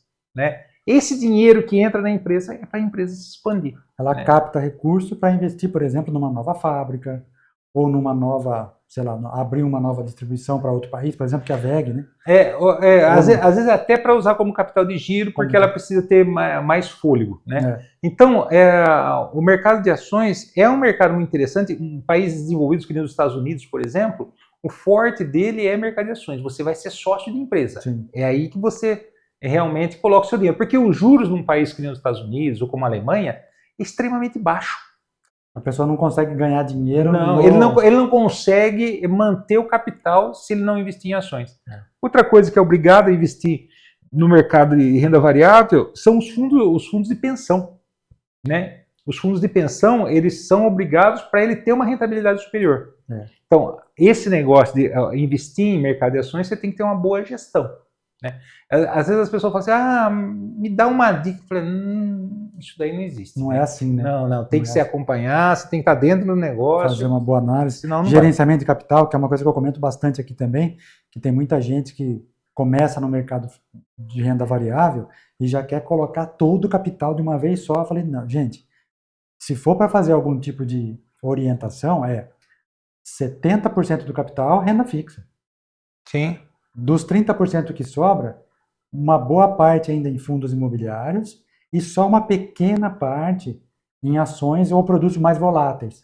Para quê? Para você preservar capital. Caso tudo bem, tem fundo garantidor de crédito, a gente sabe que tem todos esses mecanismos que defendem o consumidor. Mas nós já vimos bancos quebrarem no Brasil. Sim. Né? Nós já vimos grandes empresas. Né? Agora, recentemente, americanas. Quer dizer, então acontece. Né? Não é, ninguém está blindado desse tipo de coisa. Então o capital tem que ser gerenciado com cuidado, porque é finito, né? É finito e você tem que ter sangue frio, né? Porque existem aquelas histórias de filmes, né? Mas na verdade a vida real é outra. Sim, E a gente tá num ambiente de risco. Sim. Risco não é um risco só, não é o risco só da empresa falir, né? É um dos riscos. Mas, por exemplo, um risco sistêmico, um risco de mercado. Sim. Quer dizer, aconteceu, né? Pandemia, nós vimos, né, o que aconteceu com o mercado. Quer dizer, todo mundo deu pane, o mercado apagou, as empresas começaram... Você falou do fundo de pensão, né? As pessoas que investem em fundos grandes, em fundos de investimento, ligam para os seus fundos e falam, viu, vende agora, me dá tudo que eu tenho aqui que eu preciso salvar esse capital. O que acontece com o mercado? Despenca o preço. Vende a mercado, joga para baixo, quer dizer. Sim. E aí, se você não tem sangue frio, no momento desse, é onde a pessoa se quebra, né? Você sabe que nós tivemos uma crise em 2008, né? Que a gente fala que é a crise do subprime. Sim. Né, que era justamente uma crise de confiança, né? E porque o mercado imobiliário norte-americano não era suficientemente sólido. Hoje existem muito mais mecanismos para evitar isso daí. Só que aproveitando aqui, tem muita gente que às vezes comenta com a gente, né? Nós temos risco aí de confisco, esse tipo de coisa? Não, não temos nenhuma razão para isso daí. Né? Que foi uma coisa que aconteceu na década de 90 aqui no Brasil, que na verdade as pessoas falam confisco, mas não foi, né? Foi um bloqueio. Foi um bloqueio e que causou muito transtorno para as pessoas, Sim. Né? Então é só para evitar aí que às vezes a boataria é um negócio perigoso. Sim, daí nós estamos vivendo um momento de qualquer coisa agora é fake news, né? Porque as pessoas, né, quem não lembra, quem vai lembrar aqui, né? Na década de 80 existia, como nós tínhamos hiperinflação, tinha muita gente que só vivia de juros. De juros. Então, de um dia para o outro, de uma noite para o outro, da noite de hoje para amanhã cedo, por exemplo, ela que abria o banco, existia a aplicação do overnight, né? E as pessoas chegavam, eu trabalhava no banco nessa época, a pessoa chegava lá, um senhor lá que é conhecido aqui, chegava no banco e falava, ó, ganhei um carro zero essa noite. Eu lembro da pessoa. Você lembra, né? Lembro. Aí no outro dia ele chegava no banco de novo, ó, ganhei outro carro zero essa noite. As pessoas viviam, pessoal. Tiravam o dinheiro da onde tinha. Da produção. Exatamente. Da economia, onde gira a mercadoria, ele colocava no banco e vivia só dessa renda. Mas isso era uma especulação. O que nós fazemos aqui no mercado financeiro é especular. Eu comento o seguinte, qualquer negócio especula. Qualquer negócio. A pessoa que vende caneta, ela não compra a caneta a 1 e vende a 50 centavos. Ela sempre não pode, né? Ela vai vender acima. Então ela está especulando um negócio. Se ela está dentro da margem de preço do concorrente dela, beleza. Se ela está vendendo a R$2 e está conseguindo vender, beleza. Tem quem pague, maravilha. Mas isso é um ponto. O que acontecia naquela época era que as pessoas deixavam de produzir, inclusive essa pessoa era dona de uma usina na época aqui, né? Tirava o dinheiro da usina, não produzia lá o que tinha que produzir, para deixar no mercado financeiro, ganhando no overnight. Então, de um dia para o outro. Isso numa época de hiperinflação. Por isso que houve o bloqueio, né, das contas e que a pessoa podia sacar, no máximo, na época era R$500, alguma coisa assim, né? Não me lembro lá. Para que o mercado se acomodasse, né, Paulo? Ele queria tirar a liquidez do mercado para controlar os preços. Na verdade, eles só fizeram isso e não foi o suficiente. Não foi. O que realmente conseguiu segurar a inflação foi o Plano Real, que foi uma coisa muito maior do que aquilo lá e muito mais consistente, que a gente vive... que é até hoje. Até hoje. Mudou a moeda e tal, mas tudo bem. Bom, falamos um pouquinho de risco aqui, falamos de prazo, liquidez, garantia, né? Para quem está falando de garantia, né? O que é o Fundo Garantidor de Crédito, Paulo? Os bancos, eles têm interesse, não são todas as aplicações do banco, mas a maioria delas, né? Por exemplo, o CDB tem Fundo Garantidor de Crédito, os fundos não têm essa característica. O Fundo Garantidor de Crédito é um valor, né, por CPF, que mesmo que o banco quebre, você não perde o capital principal. Então, o Fundo Garantidor de Crédito é um fundo entre os bancos. Exatamente. Por que os bancos precisam disso daí? Eu não me lembro se hoje tem em torno de 400 mil, é isso? Eu não lembro. Deve estar... por CPF. Por CPF, por instituição. Parece que é 250 mil por instituição, CPF, até 400 mil por CPF. Mas é em torno disso daí. Por que isso é importante? Por que os bancos fazem isso? Porque é o seguinte, o banco, o sistema financeiro, ele vive de confiança. Se todo mundo chegar no banco e falar o seguinte, dá meu dinheiro aqui, o sistema quebra. O banco não tem esse dinheiro. Porque o banco emprestou o seu dinheiro. É assim que funciona. Certo? Como é que o banco faz isso? Ele faz isso daí sabendo quanto o dinheiro vai ficar fora. As pessoas aplicam em média tanto tempo. Então é feito, o dinheiro, a gente fala que o dinheiro tem volume e velocidade. Ele consegue mensurar isso. Isso. Para se ter uma ideia de um volume de dinheiro aplicado no banco, né, vamos supor que o dinheiro você consegue fazer esse dinheiro girar 11 vezes. Olha. Então vamos supor que o banco... Até o resgate? Porque assim, olha, até o resgate não, em número de operações. Tá. Vamos dar um exemplo. Eu vou fazer um exemplo assim, só para a conta ficar fácil. Tá bom. Né? Você colocou R$100 no banco, o banco colocou R$1.000 no banco. O banco vai separar um pouco de reserva compulsória e um pouco de reserva técnica. Vamos supor que ele separe 40% do volume. Sobra 600, não sobra? Tá. Aí ele empresta para uma pessoa. Esses R$ 600, ele acaba voltando para o sistema financeiro. Então, uma vez. Uma vez. Esses R$ 600, ele separa lá 40%, né? Que dá R$ 240, volta uma parte para o banco de novo. Então, esse vai e vem do dinheiro, aqui no Brasil, é em torno de 11 vezes. Então, a pessoa coloca R$ 1.000, ele acaba virando R$ 11.000 em empréstimo. Não é que o banco está ganhando tanto dinheiro assim, não. Né? É a velocidade que o banco... Velocidade e volume. Porque, quando, por exemplo, eu emprestei dinheiro para te pagar, você pegou o dinheiro e colocou no banco de novo. Então, isso daí chama efeito multiplicador bancário. Né? Então, esse volume e essa velocidade aí são coisas que influenciam a economia como um todo. E se o banco, para que o fundo garantidor de crédito serve? Um banco ele não está muito bem das pernas por algum motivo, né? E um dia ele não consegue fechar o caixa, né? Se acontecer de um banco não conseguir fechar o caixa, os outros bancos cobrem. Eles cobrem que é o depósito interbancário. O fundo garantidor de crédito é se o banco quebrar, né? Agora, no final do dia, todos os bancos têm que fechar a conta. Positivo. É daí que surge aquela taxa que a gente chama de CDI. CDI é Certificado de Depósito Interbancário. Vamos fazer uma hipótese que chegou no final do dia, o Bradesco emprestou mais dinheiro do que entrou. Faltou R$1 bilhão para o Bradesco. E naquele mesmo dia, o Itaú captou mais dinheiro do que entrou. Então está sobrando dinheiro no caixa do Itaú e sobrando no Bradesco. Aí o Bradesco falou assim, presta essa grana para mim nessa taxa de juros que é o CDI. Então, o CDI, gente, é o Certificado de Depósito Interbancário, a gente não consegue usar, a gente usa a taxa como referência. Sim. Que ela é mais ou menos próximo, 97% da taxa Selic. Tá? Então, um banco empresta para o outro, zero caixa.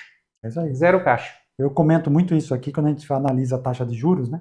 Eu faço sempre uma análise de Ibovespa, dólar, taxa de juros. E a taxa de juros que eu coloco é a taxa CDI. É a CDI. Que a gente vê ali o depósito interbancário. Porque é a taxa que os bancos usam como referência. Então, quando o banco fala assim, eu vou te pagar um CDB, 120% do CDI.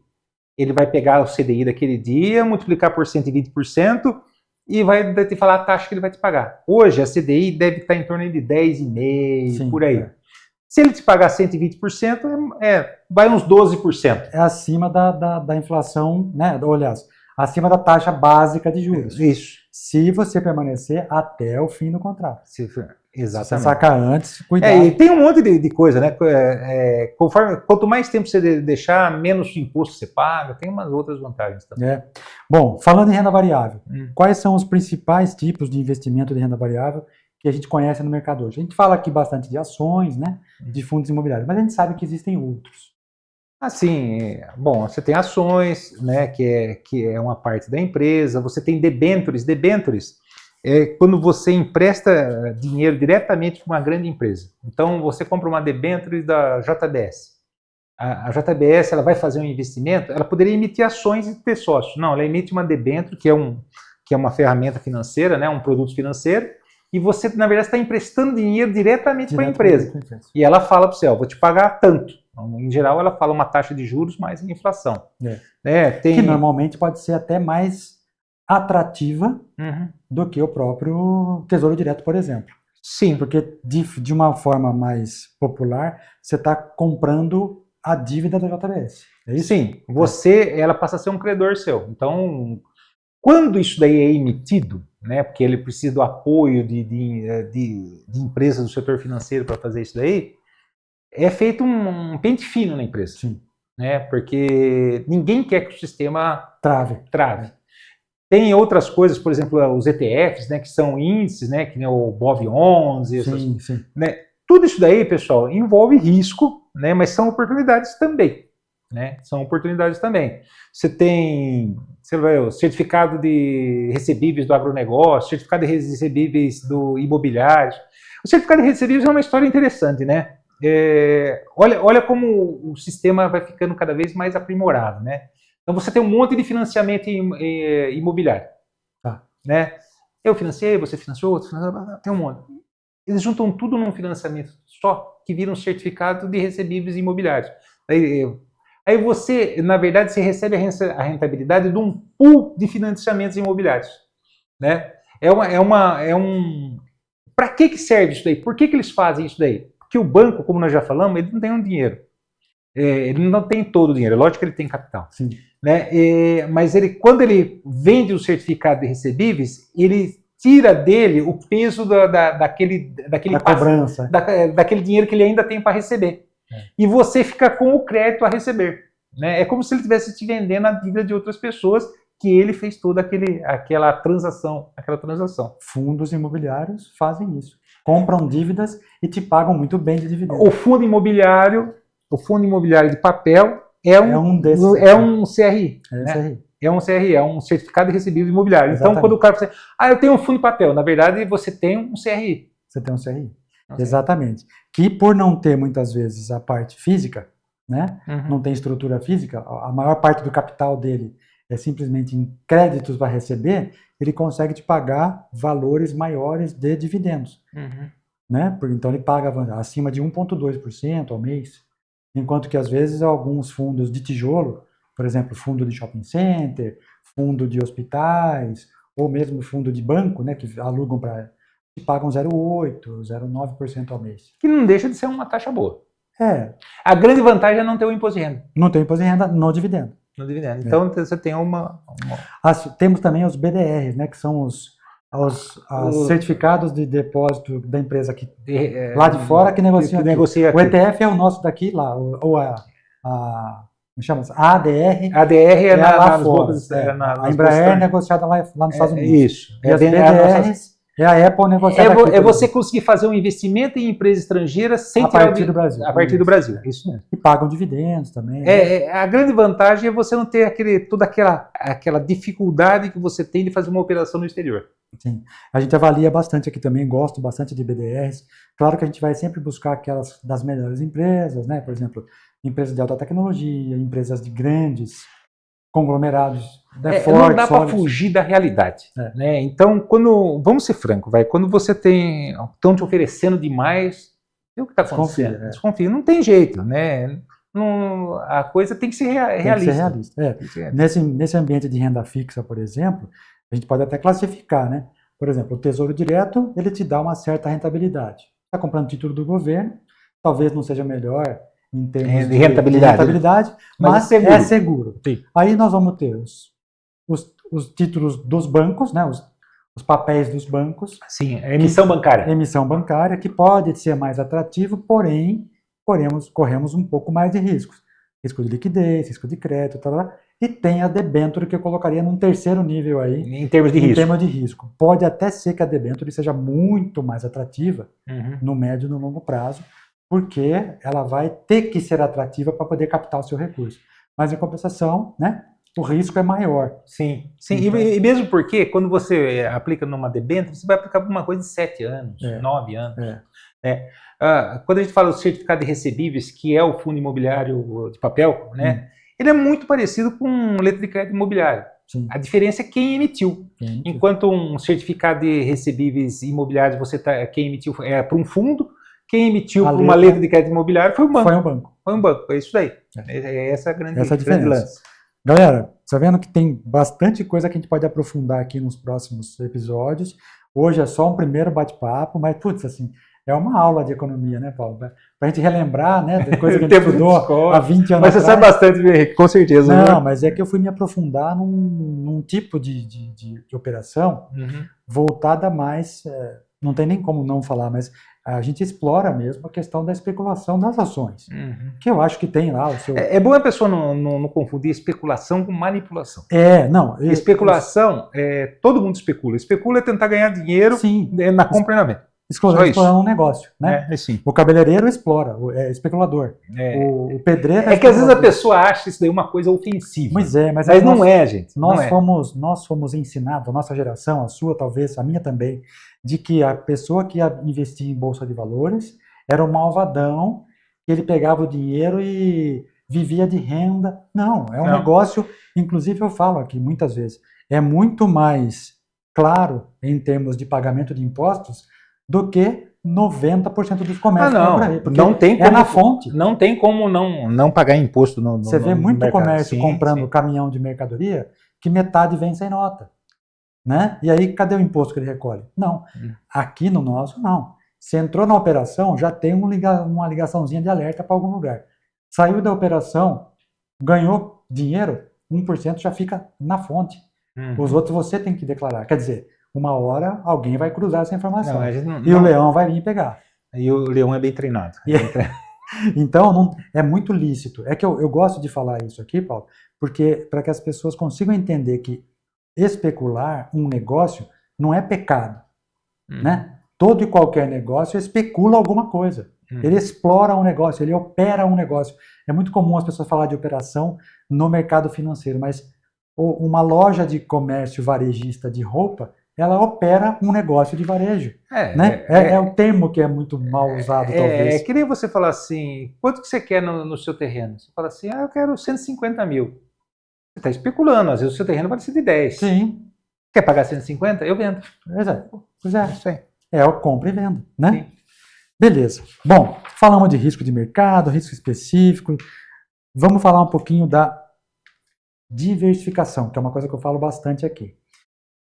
O que a pessoa pode pensar? Eu já falei um pouco do que eu penso, né, em termos de diversificação, mas você como economista, né, professor, que entende mais disso, como é que você orienta pessoas físicas de modo rotineiro, assim, olha, tem um capital X, por exemplo, puxa, tem lá, juntei 50 mil reais. É da minha vida aqui. O que eu faço com esse dinheiro? Você sabe que quando a gente vai pensar em investimento, a gente tem que sempre pensar nos objetivos de vida da gente, né? Você quer esse dinheiro para quê? Né? Tanto que é por isso que a gente é obrigado a preencher o perfil do investidor. Sim. Né? Então esse dinheiro é para você gastar daqui 1, 2, 3, 4 anos. Né? Falando num primeiro corte, então você tem que pensar qual que é o seu objetivo. Isso é uma coisa. Quanto tempo você pretende ficar com o dinheiro? Se você pretende, por exemplo, se você pretende guardar uma parte do seu dinheiro para a sua aposentadoria, você pode investir numa coisa de longo prazo, né? Um título do governo de longo prazo. Sim. Né?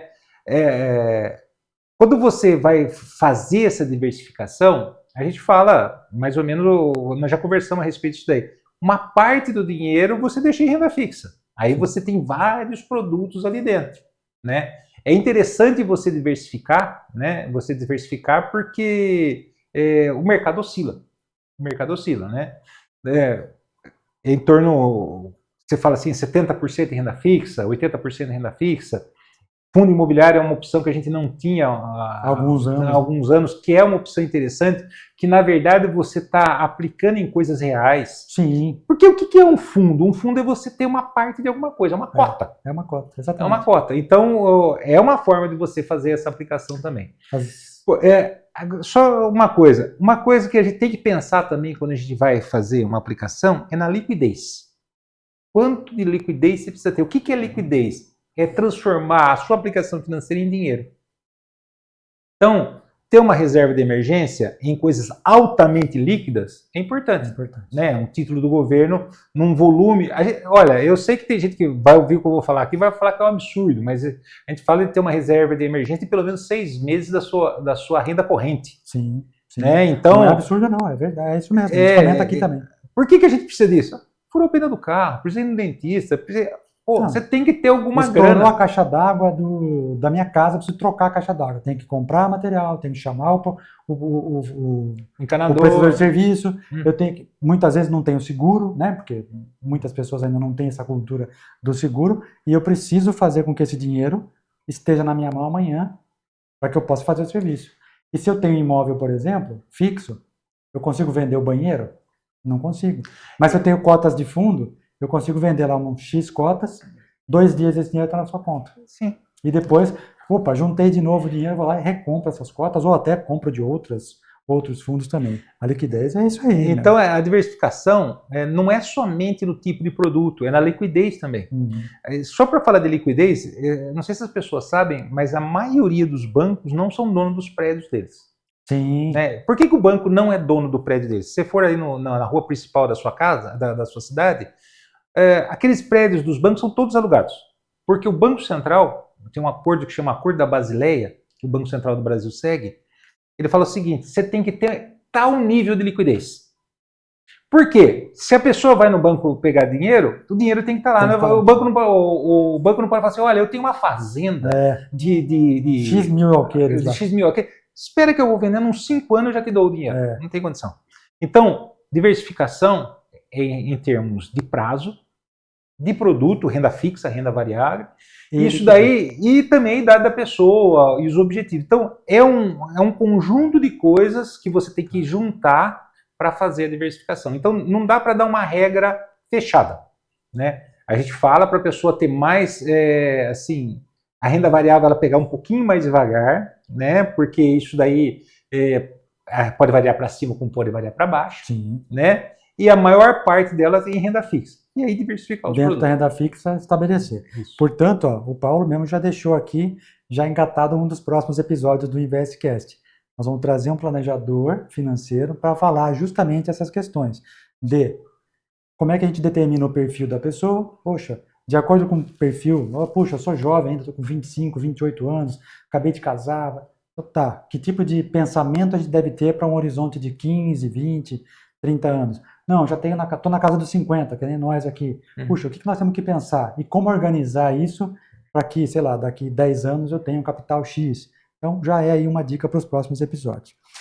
Para a gente finalizar, Paulão, tendências do que está acontecendo hoje no mundo, na sua visão, em relação à tecnologia, para que as pessoas que nos assistem aqui possam nos acompanhar e pensar assim, bom, vou começar a pensar em investir, mas olhando para essa área ou para aquela área. O que você enxerga daqui 5, 10 anos em termos de futuro, não só para o Brasil, mas falando um pouco de macroeconomia mesmo. Assim. Sabe que nós temos algumas coisas que a gente pensa que não afeta a gente, mas afeta, né? Por exemplo, estamos ainda com guerra na Ucrânia e na Rússia. Isso realmente. Né? Israel agora começou a apertar um pouco mais o cerco lá com o Hamas, com o Hezbollah. Então, essas coisas realmente perturbam a gente, né? Então, mas o fato é que nós vivemos um mundo cada vez mais digital. Né? Não temos como negar. Né? Não tem como negar. Não tem. Nós vivemos um mundo cada vez mais digital. E às vezes as pessoas imaginam que tudo vai se resolver com isso daí. Então, as pessoas precisam continuar a estudar, se qualificar, né? A gente fala de tecnologia e às vezes a gente se pergunta por que o Brasil ainda não é um país desenvolvido. Porque o Brasil é um replicador de tecnologia. Sim. Nós não geramos muito pouca tecnologia e nós compramos tecnologia dos outros. O Brasil, acho que é um grande laboratório de tecnologia. Ele também é um laboratório, mas... laboratório dos outros. A gente é a cobaia dos outros. Sim, porque laboratório nesse sentido. Nós temos uma sociedade muito grande, né, e muito diversificada.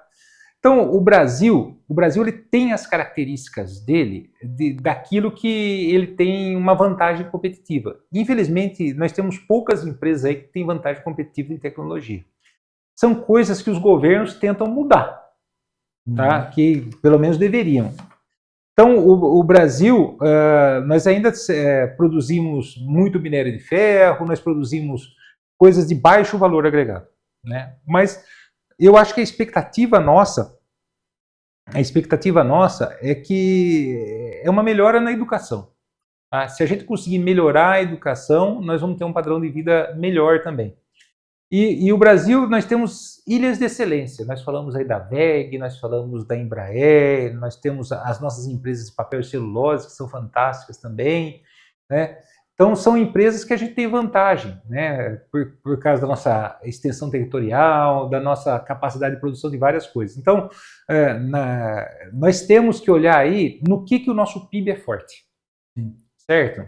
Então, o nosso PIB é forte no agronegócio, nosso PIB é forte aí por exemplo, nós falamos da Embraer, em celulose. Então, nós temos empresas de excelência no Brasil. Nós temos empresas de excelência no Brasil. E a gente tem que olhar a empresa que continua investindo nela mesmo. Sim. Né? Então, se reinventando também. Né? Se reinventando, porque não há dúvida disso daí, né? Então, se você não inovar, você fica para trás.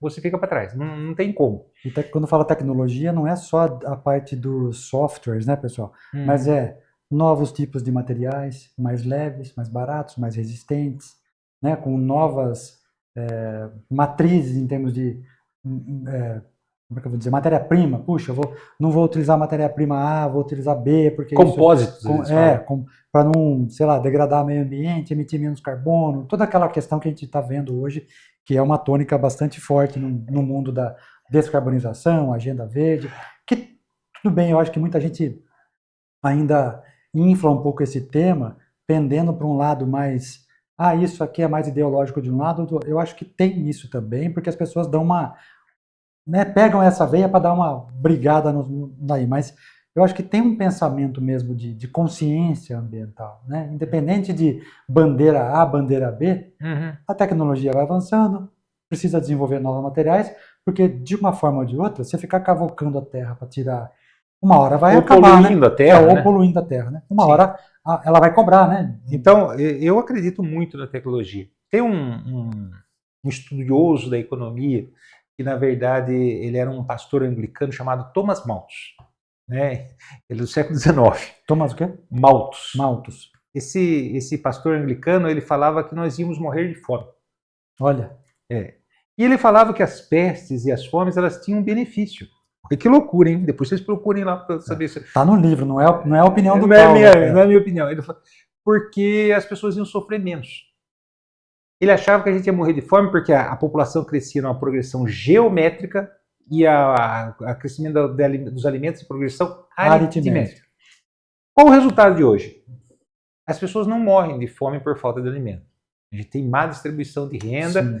E, às vezes, muita dificuldade das pessoas gerarem a própria renda. Então, às vezes, a gente tem uma série de restrições às transferências de renda, mas elas são necessárias, infelizmente. Sim. Em alguma ordem elas vão ter que ser... Em algum momento ela é necessária. Ela é necessária. Eu acho que ela tem que ser fiscalizada e tudo certo, né?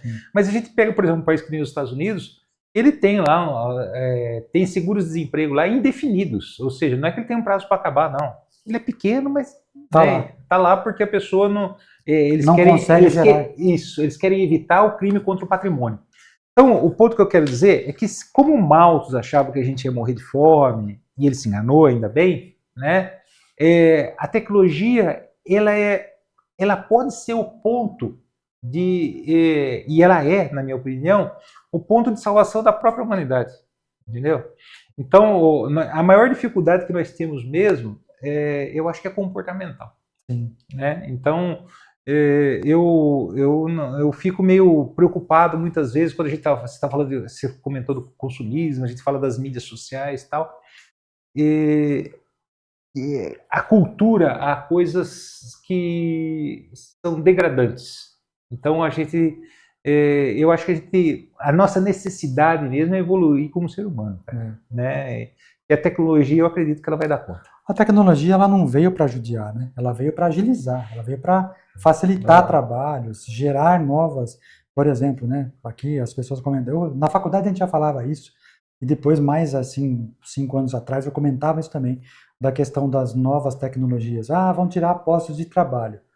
Pois é, pessoal, vão tirar alguns postos daqueles serviços que são manuais, repetitivos, e que uma máquina consegue fazer. No entanto, essa mesma tecnologia que vai tirar um posto de trabalho vai gerar 5, porque ela precisa de pessoas que desenvolvam para que essa máquina funcione. E aí eu acho que está a dificuldade que você falou da educação. Sim. Porque nós precisamos fazer com que a nossa educação enxergue essas 5 possibilidades. Gerar, por exemplo, novos cursos, atrair as pessoas para a educação, olhando para essa região, para essa realidade, e não para aquela realidade de serviço manual. Então é uma mudança de conceito também, né? São coisas que é difícil você dar uma resposta. Mas a sociedade, com o passar das décadas, a gente vê, né, que quando começou a máquina a vapor, o arado de ferro, que era coisas revolucionárias para a época, a gente foi se adaptando. Então, a gente tem que investir em nós mesmos. Eu acho que aí é o caminho para a gente continuar a navegar nesse... Eu estou falando nós mesmos como pessoas. Nós pessoas, né? Da gente continuar... Evoluir sempre, estudar sempre, aprender um pouquinho mais por dia, né? Isso. Que é uma questão também que a gente vê bastante. As pessoas não têm preguiça de aprender. Eu vejo aqui, Paulo, eu falo porque eu vivo a realidade aqui. A gente tem alguns algoritmos, né, que oferecemos para o mercado, por assinatura e tudo mais, E muitas vezes eu faço alguns vídeos aqui falando sobre algum algoritmo ou sobre alguma técnica, alguma especialidade, algum tipo de estratégia que a gente identifica que é vencedora no mercado que a gente atua. E eu falo para as pessoas, olha, pega isso aqui, faz o teste. Faz o teste. Aproveita que você testando, você estuda. Pois eu falo isso no vídeo, deixa gravado, no dia seguinte começam as perguntas. Quanto que rendeu no último ano? Quanto que não sei o quê? Eu falo, gente, eu acabei de falar no vídeo que é para você pegar essa informação, transforma isso em conhecimento, aprenda com ela. Faça o estudo, mas as pessoas não querem. Elas querem um negócio pronto. É isso aí, é verdade. Elas querem que você dê a fórmula e o resultado. Né? Infelizmente, a coisa é muito dinâmica. É difícil de ter essa resposta rápida. É difícil. Mas educação é um negócio que não vai parar, né? Precisa evoluir. Né? Sim. E aqui, pessoal, nós não estamos falando de novo, hein? Não estamos falando de governo A, governo B. Estamos falando do conceito educacional para a evolução do ser humano. Isso não é Brasil, isso é mundo. Sim. Né? Sim. Há países que estão mais à frente, há países que não estão tão à frente, há países que estão atrás de nós, né? Poucos, mas ainda existem. Mas do ponto de vista de olhar para o futuro e de engrandecer a humanidade mesmo, né? De olhar para sair de onde nós estamos agora e subir um degrauzinho, pelo menos, né, Paulo? Exatamente. É isso aí. Exatamente. Bom, Paulo, quero agradecer a sua presença aqui. Demais a sua presença, foi muito legal. Assim, putz, eu imaginava uma coisa que acabou saindo outra, muito mais gostosa, muito mais descontraída. E a proposta desse tipo de bate-papo é ser descontraído mesmo. Você que está nos assistindo aqui, que gosta do VDT Invest, se você gostou desse tipo de conteúdo aqui, comenta. O que você achou mais interessante na fala do Paulo? Se você tiver alguma pergunta mais específica, pode escrever aqui nos comentários, que depois eu encaminho isso para ele. Sim. Ele é muito próximo, a gente mora até próximo, fisicamente aqui da cidade, né? Então a gente acaba se encontrando facilmente. E comenta aí, o que você achou? Se você quiser alguma coisa muito detalhada, depois, se ele me permitir, eu passo o contato dele, né? Ele pode depois fazer algum trabalho específico para vocês, então, né, deixar as redes sociais dele aqui, alguns contatos que ele possa transferir para vocês, para que você também, tendo outras dúvidas e despertando interesse, consulte a figura do Paulo, para que ele possa nos ajudar a crescer. Tá bom, pessoal? Espero que vocês tenham gostado. Eu gostei, adorei, né? Adorei muito assim fazer isso aqui. A gente sempre está olhando para o computador, olhando para a tela e vendo o gráfico. Hoje foi um negócio muito descontraído. Eu só estou olhando para uma telinha aqui porque eu estou controlando toda a gravação por aqui e não lá pelo computador. Mas de resto, pessoal, foi um prazer enorme. Estamos aqui há quanto tempo já? 1h32. Tem podcasts que duram 3 horas, o nosso não vai durar isso, mas 1h30 tá jóia. Galera, muito obrigado por vocês terem ficado conosco. Quem gostou, deixa o like aqui. Já peço gentilmente que você deixe o like. Se esse conteúdo fez diferença para você, eu peço que você compartilhe essa boa nova que eu sempre falo aqui. Se faz sentido para você, vamos fazer essa evolução, né? Compartilha com alguma pessoa que você converse sobre o mercado financeiro, sobre investimento, sobre tudo que nós falamos aqui, sobre educação, sobre pensamento do dia a dia, coisas básicas. Puxa, eu nunca tinha pensado que taxa de juros interferia no meu dia. Pois é, interfere, né? Não é uma coisa distante da gente, tá na nossa mão. Tá bom, pessoal? Paulo, quer deixar alguma fala aqui para as pessoas? Quer comentar alguma coisa, fazer algum tipo de comentário? Fique à vontade. Oi, eu só quero agradecer, foi uma satisfação para mim participar aqui. Acho que como professor eu até gosto de falar, né? Mas eu quero agradecer, foi legal, o assunto fluiu bem, né? Então eu agradeço, quero mandar um abraço aí para os seus os inscritos, que a gente não sabe nem se falar, leitor, ouvinte, né? Então é mais uma coisa que está evoluindo. Um grande abraço para todos vocês e até uma próxima vez. Se Deus quiser. Sabe, quando eu comecei, né, aqui no canal, assim, eu também tinha essa mesma dificuldade. Falei, puxa, o que eu falo? Para quem que eu falo, né? Hoje nós estamos na plataforma do YouTube, nós estamos, o mesmo material do YouTube vai para podcasts, vai para Spotify, então as pessoas ouvem. Então, alguns assistem, outros ouvem. A gente nunca sabe com quem estamos falando e nem de que forma estamos falando. Então, é um negócio muito novo, né? Você que tem experiência de rádio, eu também já tive um pouquinho de rádio, né? Década de 80 e tal, que era só aquela Era ali na hora, na a lata. pessoa imaginava o que você estava falando, mas não existia a barreira física, né, do visual, era só auditivo. Hoje não, né? Nós estamos conectados de tudo quanto é forma aqui, né? Tem um aparato mínimo que seja, mas tem visual, luz e câmera, é um negócio diferente. Mas ok, é isso aí. Galerinha, obrigado de novo. Eu estou só mudando aqui a tela para ficar mais fácil. Agradeço a todos vocês que, né, que de alguma forma participaram conosco aqui. Se vocês gostaram, peço de novo, deixe o like para que mostre para o YouTube que esse conteúdo é relevante e vai fazer a diferença na sua vida e na vida das outras pessoas, tá?